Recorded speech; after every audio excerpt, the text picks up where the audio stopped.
Hola, en esta segunda parte del video de ejemplo que estamos resolviendo para la optimización secuencial de procesos, lo que haremos será plantear el modelo del reactor de membrana que estamos intentando maximizar, o en este caso habíamos recordado que es minimizar menos el flujo de permeado, FP que está acá, y vamos a hacer el análisis de grados de libertad de tal forma de llegar a un modelo donde podamos identificar en este caso, los grados de libertad que aparecen en esta parte de abajo de la problema de optimización, donde sabemos que estos grados de libertad están dentro de un determinado límite. Cuando lleguemos al modelo y el análisis de grados de libertad cero, obtendremos, como lo hemos hecho durante todo el curso, una expresión, una representación que va a estar dada por el término f, que representa el sistema de ecuaciones, donde tenemos variables que son incógnitas o variables x, variables u, que son aquellas que son de decisión, y parámetros alfa, y eso nosotros lo igualamos a cero. Ahora, ¿por qué la segunda parte de esta lámina dice simulación? Porque, de acuerdo a lo que sabemos de la optimización secuencial, la idea de la optimización secuencial es dejar que el optimizador modifique solamente las variables de decisión. Y cuando nosotros queremos calcular, por ejemplo, el flujo de permeado y nuevamente nos vamos a adelantar al análisis de grados de libertad, sabemos que las variables de decisión de este proceso son el flujo a la entrada y la presión a la entrada. Si nosotros queremos calcular la cantidad de permeado que se está generando en este reactor, no podemos utilizar solamente la información del flujo de entrada y de la presión de entrada. Esa información la tenemos que transformar en información útil, en este caso flujo de permeado, y para eso entonces tenemos que resolver el modelo del reactor que vamos a obtener, y entonces por eso tenemos esta parte de simulación. Entonces, ¿cómo lo vamos a resolver? Vamos a simular utilizando el método de Newton, y aparte vamos a reducir el modelo que obtengamos mediante una serie de reemplazos que lo vamos a ver al final de este video. Lo importante acá indicar es que cuando nosotros simulemos, nosotros habíamos identificado que esa simulación la íbamos a representar en los videos de simulación como un f a la menos 1, donde obtenemos un valor de u y obtenemos un valor de x. Bueno, tomando en consideración de que este valor de x que ustedes ven acá fue obtenido por este valor de u, entonces esta expresión también se puede representar como que el valor de x depende del valor de u,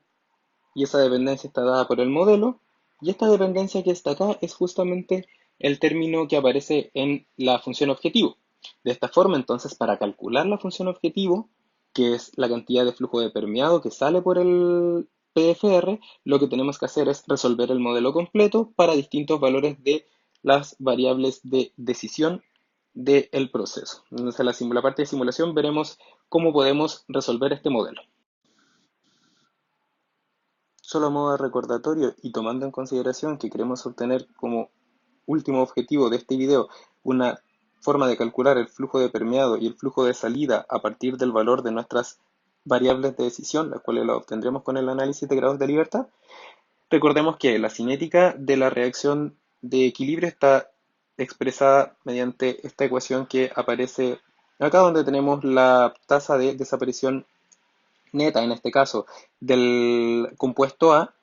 y tenemos también que la cantidad de C que traspasa las membranas de este reactor se puede describir mediante esta expresión de primer orden, cuya dependencia está dada por la concentración de C en el lugar donde se produce la reacción, o sea, donde se encuentra el catalizador. Y también tenemos el término del área específica, que es la área de transferencia de materia por un kilogramo de catalizador cargado. Y finalmente la constante de transferencia de materia, la cual está en función del área de transferencia. Tomando en consideración que lo que necesitamos obtener es la cantidad de permeado que sale por el reactor, por lo tanto el flujo molar del compuesto C que sale del reactor, y la cantidad de voltario que sale por Fout, por lo tanto el flujo molar del compuesto B, vamos a utilizar como base para nuestro modelado fenomenológico los balances de materia por componente, y para lo anterior entonces necesitamos definir un volumen de control, considerando que dentro del enunciado nos indican que un PFR se puede modelar en este caso como NCSTR en serie. Lo que haremos entonces será plantear nuestro balance de materia por componente para un elemento finito de este PFR, que lo describiremos como con un modelo de flujo CSTR y que está representado en este caso por el dibujo que se encuentra abajo del video. Y para esta porción del PFR definiremos un volumen de control donde realizaremos los balances de materia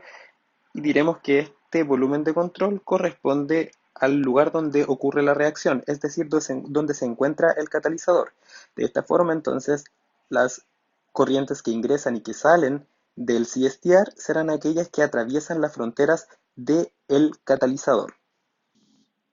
Para el diagrama de la figura, vamos a definir cierta nomenclatura. En este caso vamos a decir que el F de K I-1 representa el flujo molar parcial del compuesto K, en este caso K va a ir A, B o C, que ingresa al reactor y por lo tanto viene del reactor I-1. Lo mismo para la salida, en este caso el FKI será el flujo molar parcial del compuesto K que sale del reactor iésimo, y aparte diremos que el FCI super P será el flujo molar parcial de C que sale del reactor iésimo producto de esta transferencia de materia hacia el permeado. Y entonces lo que nosotros queremos es identificar un modelo que nos permita describir el flujo de C que sale por el permeado, y para eso entonces plantearemos los balances de materia por componente. Ahora, el término WI que aparece acá representa la cantidad de catalizador que hay por CSTR, por lo tanto WI será equivalente a decir que es la cantidad total de catalizador dividido por el número de CSTRs. Tomando en consideración entonces que nuestro volumen de control está dado por el lugar donde se encuentra el catalizador, la entrada será aquella que está representada por el F de K I-1, la salida en este caso estará dada por dos elementos, vamos a decir que acá está F de K I-1, la salida va a estar dada por dos elementos. ¿Cuáles son esos dos? El primero corresponde al que ingresa al siguiente CSTR, o sea el F de K I, puesto que va a otro elemento de reacción que está a continuación. Y el segundo flujo de salida que va a existir es aquel que traspasará las fronteras del sistema reaccionante y que lo consideraremos por efectos de notación simplemente en la parte de la generación. Entonces vamos a decir que la parte de generación tiene dos elementos, uno que tiene que ver con la reacción química, que es básicamente cómo van cambiando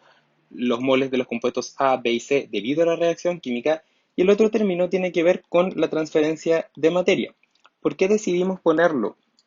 en el elemento de la generación y no en los flujos de entrada y de salida? Básicamente porque en este caso el flujo de permeado de C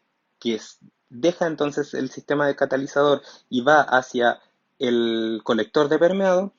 se produce dentro del volumen de control y por lo tanto consideramos que era mejor de esta manera. De todas maneras, si ustedes quieren ponerlo como un elemento otra salida, va a ser lo mismo siempre y cuando utilicen de manera adecuada la notación. Bueno, por otro lado también el sistema está en estado estacionario y por lo tanto la acumulación es cero. De esta forma entonces el balance de materia igualado a cero, por supuesto, porque estamos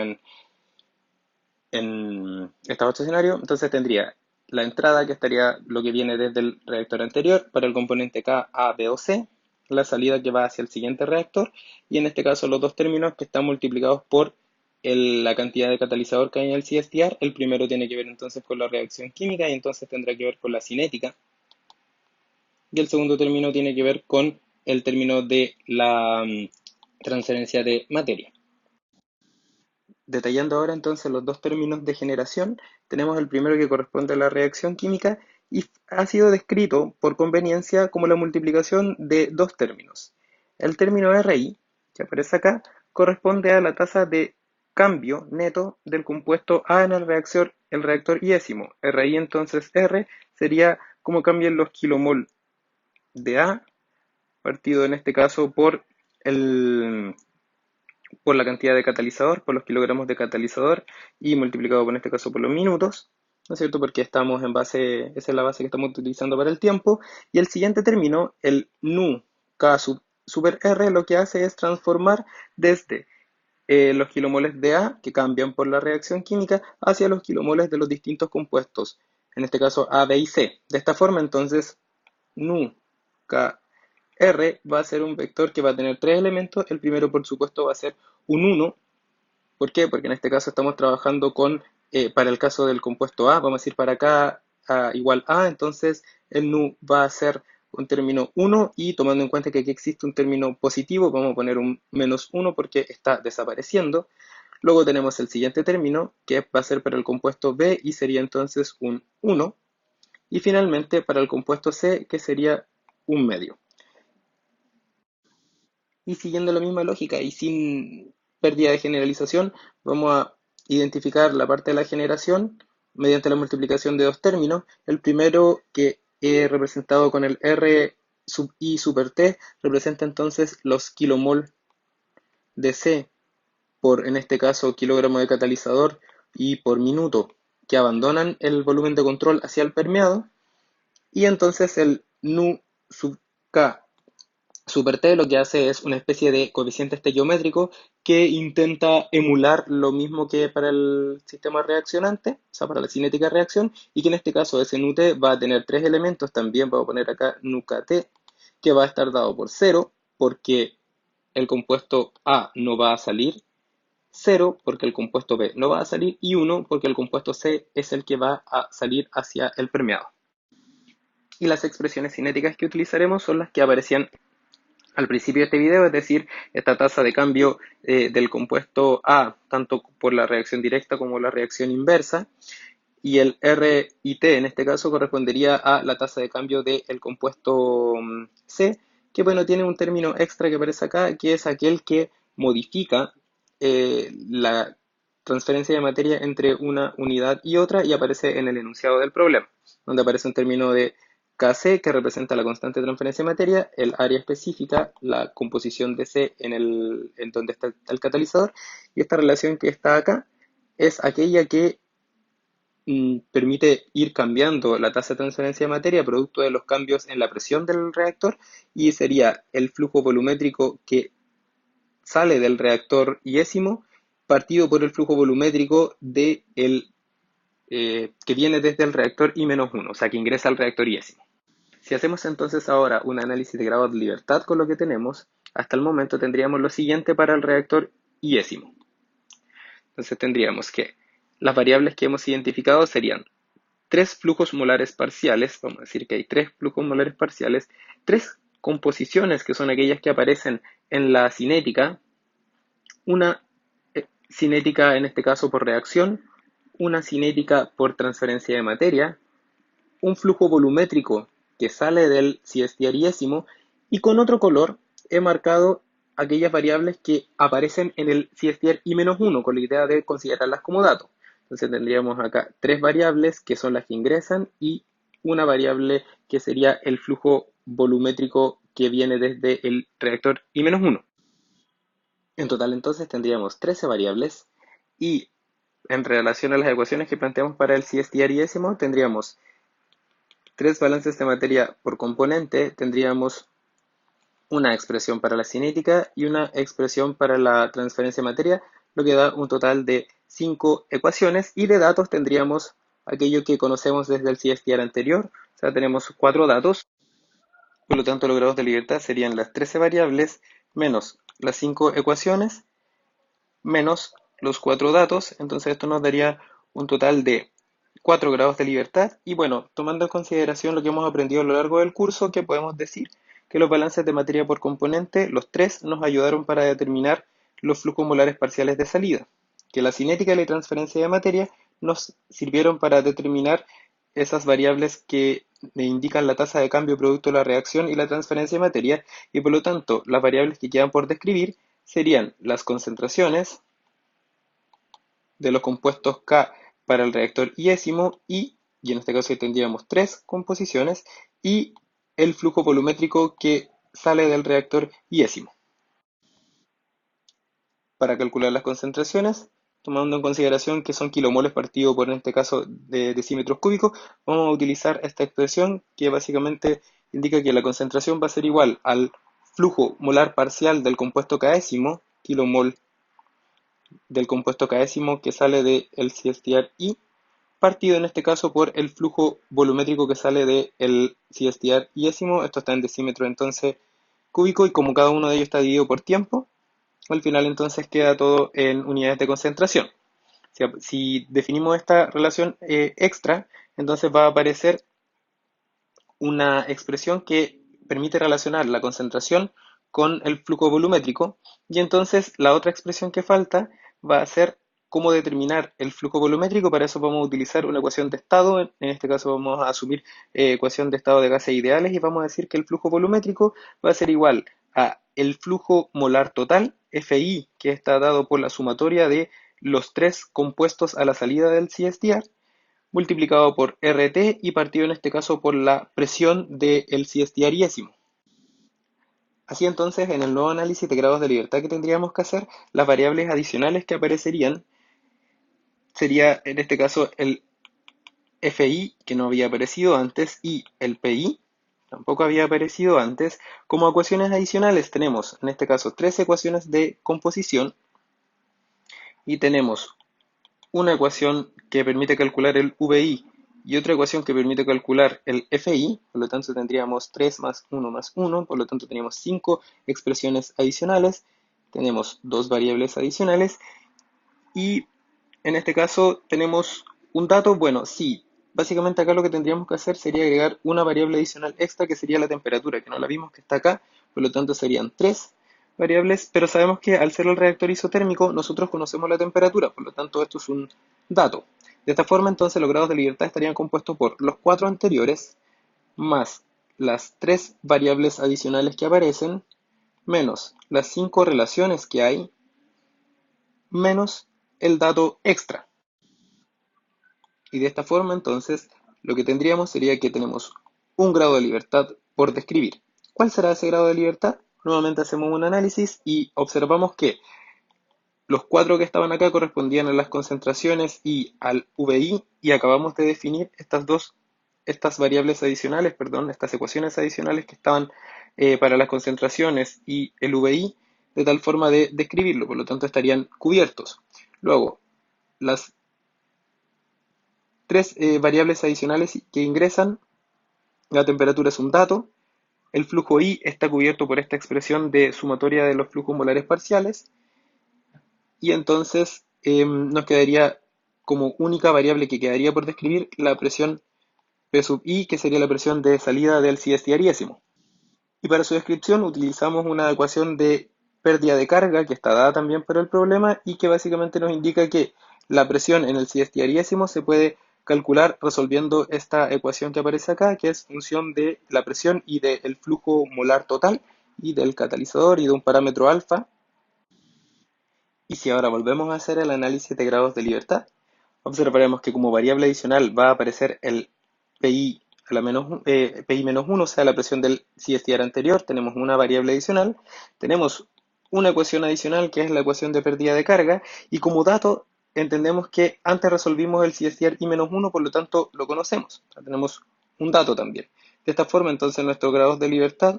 para el reactor CSTR iésimo estarían compuestos por los uno anteriores más la expresión del PI menos 1 menos la ecuación adicional y menos también el dato asumiendo que el PI menos 1 es conocido. De esta forma entonces tendríamos que los grados de libertad son cero siempre y cuando conozcamos el FI menos 1 para cada compuesto, el FKI menos 1, conozcamos también el PI menos 1, el VI menos 1 y de esta forma entonces podemos resolver nuestro modelo del CSTR iésimo. Y así entonces somos capaces de relacionar los grados de libertad del proceso, puesto que si ahora nos fijamos cómo es el PFR, observaremos que para I igual 1 tenemos que conocer entonces la presión 0, que sería la presión de entrada, y tendríamos que conocer el FK0, que de acuerdo a la descripción del problema sería equivalente F0 o Fin estaría dado por apuro, por lo tanto eso sería igual a FA0, lo que implica entonces que el FB0 es igual a 0 y el FC0 también es igual a 0. La presión 0 estaría dada por el controlador PIC, el F0 estaría dado por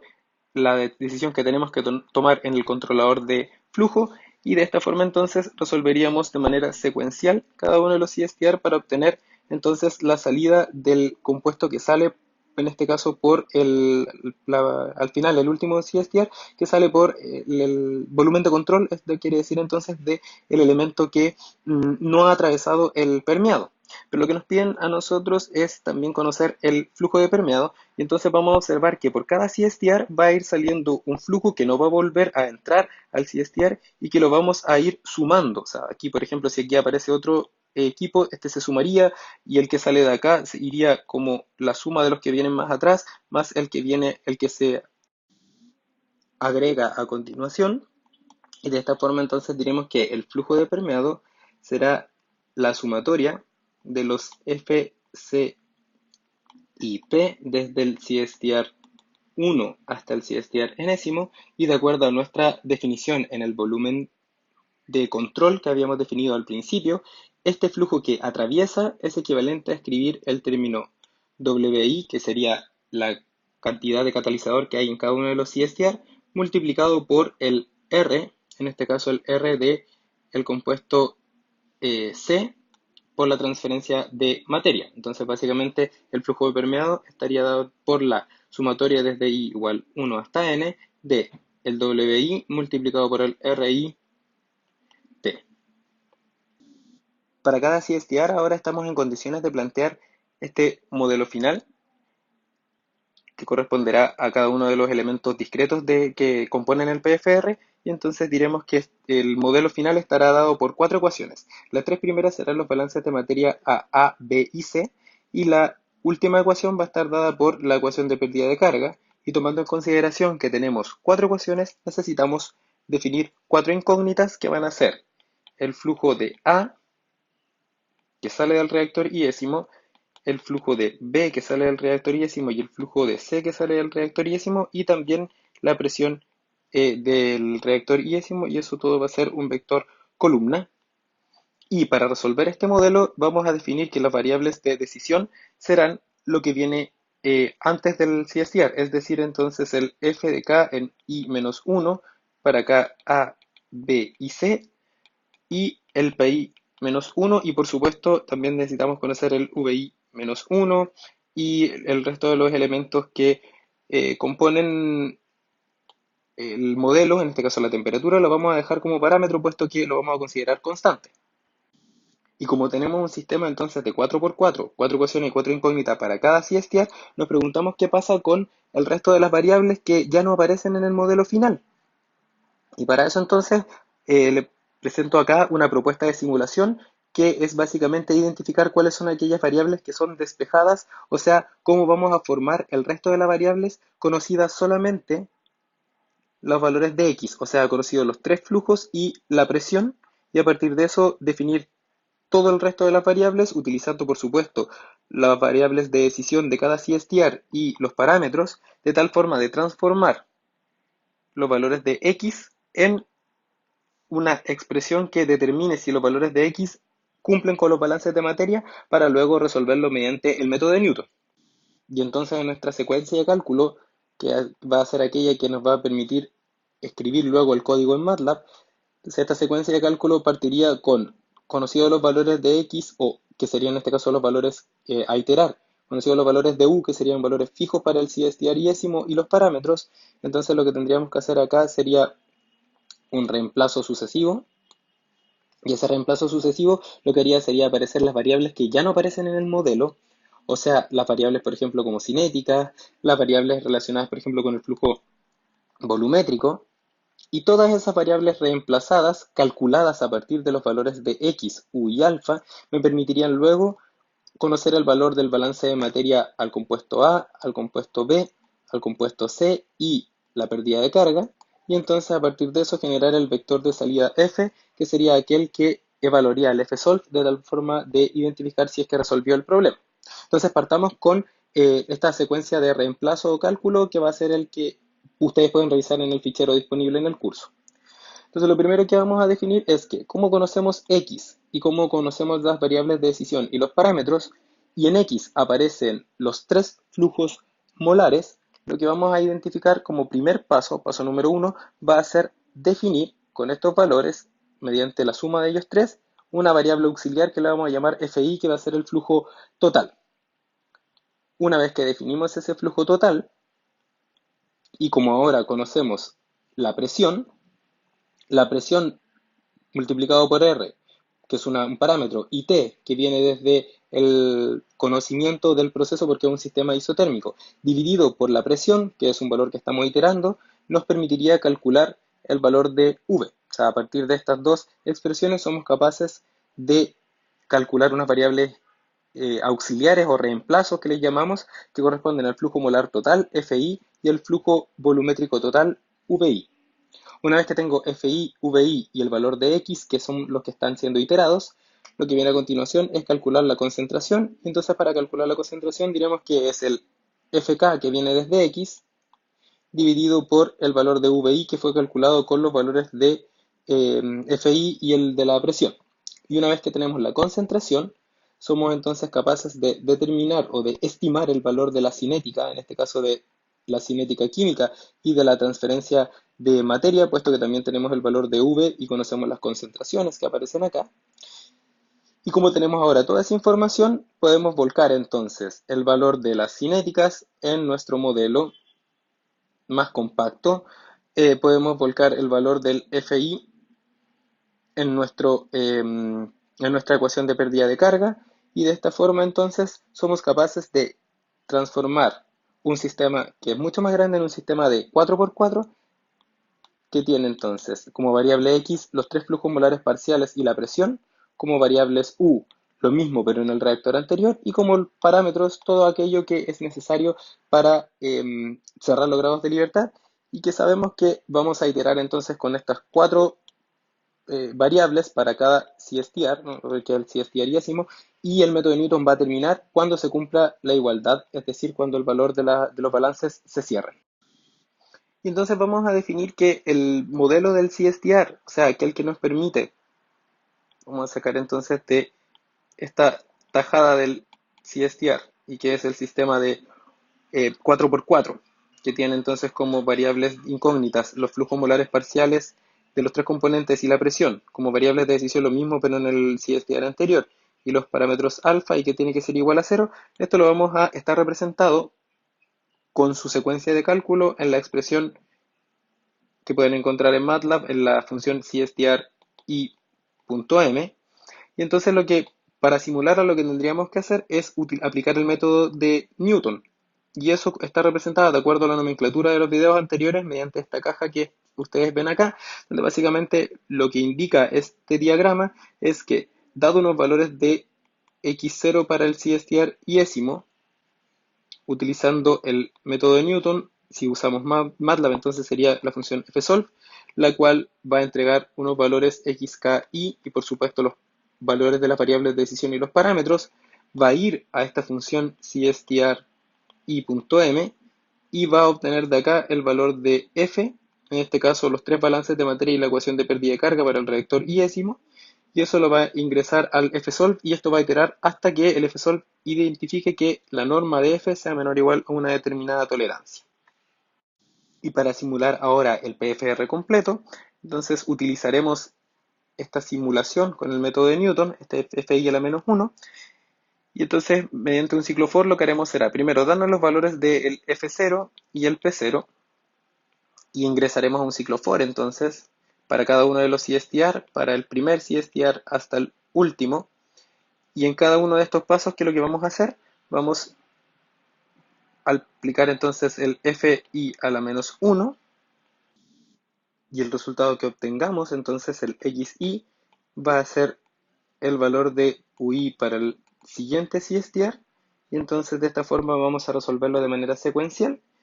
y toda esta instrucción está disponible en el archivo pfr.m. Con esto entonces concluimos la etapa de modelado, análisis de grados de libertad, simulación de cada CSTR y finalmente simulación del PFR para unos valores de las variables de decisión del proceso. Y lo que veremos en el siguiente video es cómo aplicar los resultados obtenidos para resolver un problema de optimización sin reciclo utilizando el método secuencial. Nos vemos.